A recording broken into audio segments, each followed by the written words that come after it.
अस्सलाम वालेकुम second year commerce students. आज के टॉपिक में मैं आपसे बात करने जा रहा हूँ लिक्विडेशन या dissolution of partnership firm. Second year level पर अकाउंटिंग में जो सिलेबस हमारा ज़्यादातर कंप्राइज करता है वो पार्टनरशिप अकाउंट्स पर करता है। लास्ट लेक्चर में मैंने आपसे बात की थी फॉर्मेशन ऑफ पार्टनरशिप के बारे में। आज मैं आपको इंट्रोडक्शन देने जा रहा हूँ लिक्विडेशन या डिसोल्यूशन ऑफ पार्टनरशिप फर्म का। Partnership firm as you know is constituted or established on the basis of Partnership Act and it is also dissolved by the law। जब हम किसी भी ऑर्गेनाइजेशन को इस्टेब्लिश करते हैं या किसी भी ऑर्गेनाइजेशन को डिज़ोल्व करते हैं तो उसके लिए अगर प्रिस्क्राइब्ड रूल्स एंड रेगुलेशंस मौजूद हैं तो वो हमें फॉलो करने पड़ते हैं। लिक्विडेशन ऑफ पार्टनरशिप फर्म किस सूरत में हो सकती है, कौन कौन सी वो कंडीशंस होंगी जिन कंडीशंस में एक पार्टनरशिप फर्म को डिज़ोल्व किया जा सकता है, उनमें से चंद डिसोल्यूशन कंडीशंस का जिक्र मैं आपके सामने करने जा रहा हूँ। जिसमें सबसे पहले नंबर पे हमने लिखा हुआ है इंसॉल्वेंसी। इंसॉल्वेंसी किसी शख्स की भी हो सकती है, किसी ऑर्गेनाइजेशन की भी हो सकती है। इंसॉल्वेंसी वो स्टेट होती है वेयर ऑर्गेनाइजेशन या कोई शख्स अपने डेट्स पे ऑफ करने के काबिल ना रहा हो, इंसॉल्वेंट हो गया हो। तो in case of insolvency of any one partner or all the partners of the firm, अगर ऑर्गेनाइजेशन के किसी एक पार्टनर या एक पार्टनर के अलावा तमाम के तमाम पार्टनर्स इस स्टेज पर आ जाएं कि वो अपने कारोबार को मज़ीद चलाने के काबिल ना हो, अपने डेट्स को पे ऑफ करने के काबिल ना हो, तो ऐसी स्टेट को इंसॉल्वेंसी कहा जाता है। तो इंसॉल्वेंसी की स्टेट पर भी फर्म को डिज़ोल्व होना होता है। दूसरी कंडीशन कंप्लीशन ऑफ प्रोजेक्ट।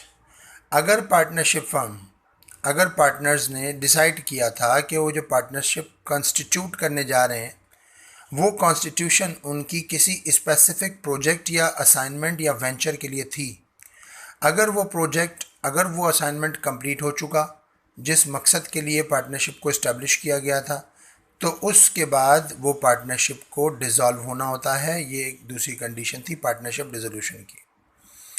तीसरी कंडीशन में है टाइम पीरियड। टाइम पीरियड क्या कहलाता है कि जब पार्टनरशिप इस्टेब्लिश की जाती है at the time of formation, agreement of partnership में पार्टनरशिप का एक टाइम डिसाइड कर लिया जाता है कि पार्टनरशिप कितने अरसे के लिए इस्टेब्लिश होगी। जैसे सपोज 5 ईयर्स, 10 ईयर्स और 15 ईयर्स और 3 ईयर्स, वॉट जो भी टाइम पीरियड होगा, उस टाइम पीरियड के लिए जो पार्टनरशिप फर्म अगर वो टाइम कंप्लीट कर चुकी है, जो स्पेसिफिक टाइम था, ड्यूरेशन था पार्टनरशिप का, तो पार्टनरशिप को डिज़ोल्व होना होता है। इसी तरह से बाय एग्रीमेंट। अब एग्रीमेंट के अंदर किसी भी किस्म की शर्त हो सकती है, वो टाइम की भी हो सकती थी, वो किसी भी किस्म की प्रोजेक्ट कंप्लीशन की भी हो सकती है, वो किसी ऐसी कंडीशन को भी दिया जा सकता है जिसमें किसी कन्फ्लिक्ट के दरमियान भी पार्टनरशिप को डिज़ोल्व करने की शर्त रखी जा सकती है। बाय एग्रीमेंट का मतलब ये होता है कि जब हम फॉर्मेशन ऑफ पार्टनरशिप कर रहे हैं तो at the time of formation हमें ये बात क्लियर हो जाती है कि हम किस बुनियाद पर पार्टनरशिप को डिज़ोल्व कर पाएंगे, पार्टनरशिप को हमने चलाना कितने देर है। मिसाल के तौर पर मैं आपको एक मिसाल देता हूँ कि पार्टनर्स ने डिसाइड किया कि अगर किसी भी पार्टनर ने मिसकंडक्ट किया रूल्स एंड रेगुलेशंस के ख़िलाफ़ तो वह हम पार्टनरशिप को डिज़ोल्व कर देंगे। ये एक शर्त पार्टनरशिप के एग्रीमेंट में फ़र्ज़ कर लीजिए मौजूद है। अगर इस किस्म की कोई शर्त मौजूद होती है पार्टनरशिप के एग्रीमेंट में तो पार्टनरशिप डिज़ोल्व हो जाएगी ऐसी कंडीशन पर पहुंचने के बाद।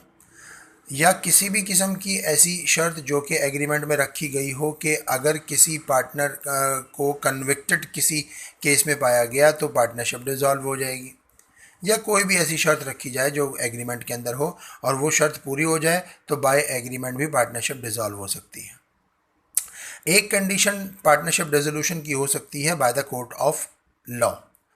बाय ऑर्डर ऑफ कोर्ट या by the court of law, जो भी किसी कंट्री के अंदर कोर्ट ऑफ लॉ मौजूद हों, अगर उन कोर्ट ऑफ लॉ को किसी भी किस्म की एग्रीवेंसेस के हवाले से अगर किसी पार्टनर ने एक्सेस किया हो और उसके डिसीजंस के मुताबिक पार्टनरशिप को डिसॉल्व होना हो, तो by the decision of the court, by the order of the court, partnership can be dissolved.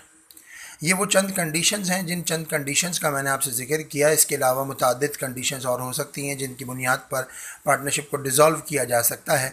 चंद का जिक्र मैंने आपके सामने किया कि जिसमें पार्टनरशिप फर्म को डिसॉल्व किया जा सकता है।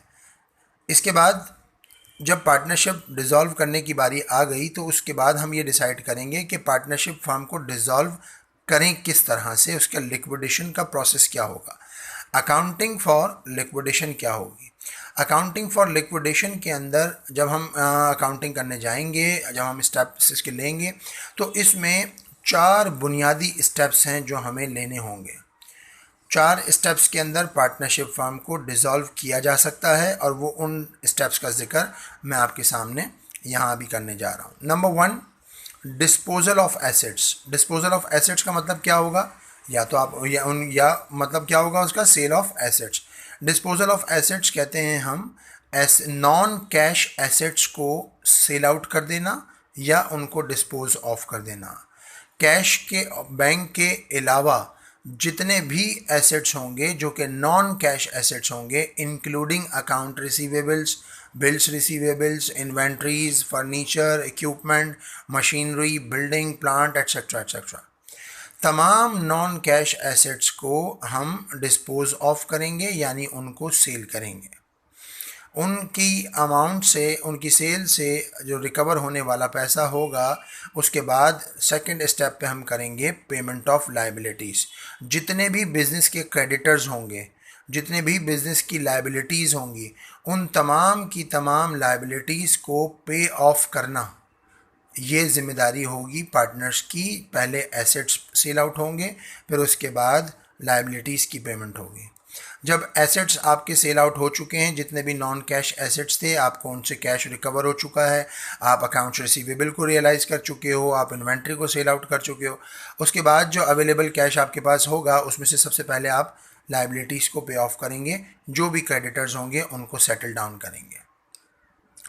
तीसरे स्टेप के ऊपर जब हम एसेट सेल आउट कर चुके हैं, लायबिलिटीज़ पे ऑफ कर चुके हैं, थर्ड स्टेप के ऊपर बारी आती है डिस्ट्रीब्यूशन ऑफ लॉस और गेन इन डिस्पोजल। यानी जब आप एसेट्स को सेल आउट कर चुके हो, तो उनमें से non cash, non current fixed assets जो आपके सेल हुए होंगे, वो above the book value sale हुए होंगे, तो उन पर आपको एक गेन हुआ होगा। या कुछ एसेट्स ऐसे होते हैं जो कि लॉस पर सेल आउट होते हैं, तो उन पर आपको जो लॉस अकरेंस हुई, वो लॉस हो या गेन हो, थर्ड स्टेप पर आप पेमेंट ऑफ लायबिलिटीज़ के बाद डिस्ट्रीब्यूशन ऑफ लॉस और गेन करेंगे, जो पार्टनर्स के रिक्वायर्ड और प्रिस्क्राइब्ड और डिसाइडेड रेशो के मुताबिक होगा। जो पार्टनर्स का डिस्ट्रीब्यूशन रेशो होगा as per the agreement of partnership, उस रेशो के मुताबिक हम इसको डिस्ट्रीब्यूट कर देंगे। In case there was no agreement, in case there was no suggestions for the distribution of profit और लॉस, हम उस सूरत में जो भी लॉस और गेन होगा वो तमाम पार्टनर्स में इक्वल डिस्ट्रीब्यूट करेंगे। ये बात अपने जहन में रखिए कि अगर फॉर्मेशन के वक्त, डिस्ट्रीब्यूशन ऑफ लॉस और गेन के वक्त या डिसोल्यूशन के वक्त किसी भी कंडीशन में अगर प्रिस्क्राइब्ड इन राइटिंग कोई पार्टनरशिप एग्रीमेंट मौजूद ना हो, तो उस सूरत में पार्टनरशिप लॉस और गेन डिस्ट्रीब्यूट करने का तरीक़ेकार सिंपल होता है। तमाम पार्टनर्स में उसको इक्वली डिस्ट्रीब्यूट कर दिया जाता है। इन 3 स्टेप्स को लेने के बाद जब हम एसेट सेल आउट कर चुके हैं, लायबिलिटीज़ पेड ऑफ हो चुकी हैं, इसके बाद जो लॉस और गेन था वो पार्टनर्स में डिस्ट्रीब्यूट करके और उनके कैपिटल अकाउंट्स में ट्रांसफ़र किया जा चुका है। इन 3 स्टेप्स के बाद सिर्फ एक फाइनल स्टेप आपके पास बचता है, जो कि payment of available cash to partners हैं। अगर आप बैलेंस शीट की कंडीशन देखोगे तो बैलेंस शीट के अंदर डेबिट साइड पर सारे एसेट्स होते हैं, क्रेडिट साइड पर लायबिलिटीज़ और कैपिटल होता है। एसेट सेल आउट हो चुके हैं एक्सेप्ट कैश, तमाम एसेट सेल आउट हो चुके हैं, वो आपके पास से ख़त्म हो गए। लाइबिलिटीज़ वो पे ऑफ हो चुकी हैं। तो अब आपके पास से बैलेंस शीट के अंदर दो चीज़ें बचती हैं। एक तो आपके पास एसेट साइड पे बचता है जिसको कहते हैं कैश, और दूसरी साइड पर आपके पास जो पार्टनर्स के कैपिटल्स बचते हैं जो पार्टनर्स फाइनल हो। अब आपके पास ये दो चीज़ें मौजूद हैं। इन दो चीज़ों में अब आपने करना क्या है कि जो अवेलेबल कैश होगा वो पार्टनर्स के कैपिटल्स के को पे करना है। ये प्रोसीजर था, कुछ फॉर्मेलिटीज़ थी जो कि डिसोल्यूशन या लिक्विडेशन ऑफ पार्टनरशिप के हवाले से मैंने आपको बताई। किसी भी किस्म की क्यूरीज या कोई सवाल या कोई भी प्रॉब्लम पूछने के लिए आप मुझसे रब्ता कर सकते हैं। शुक्रिया।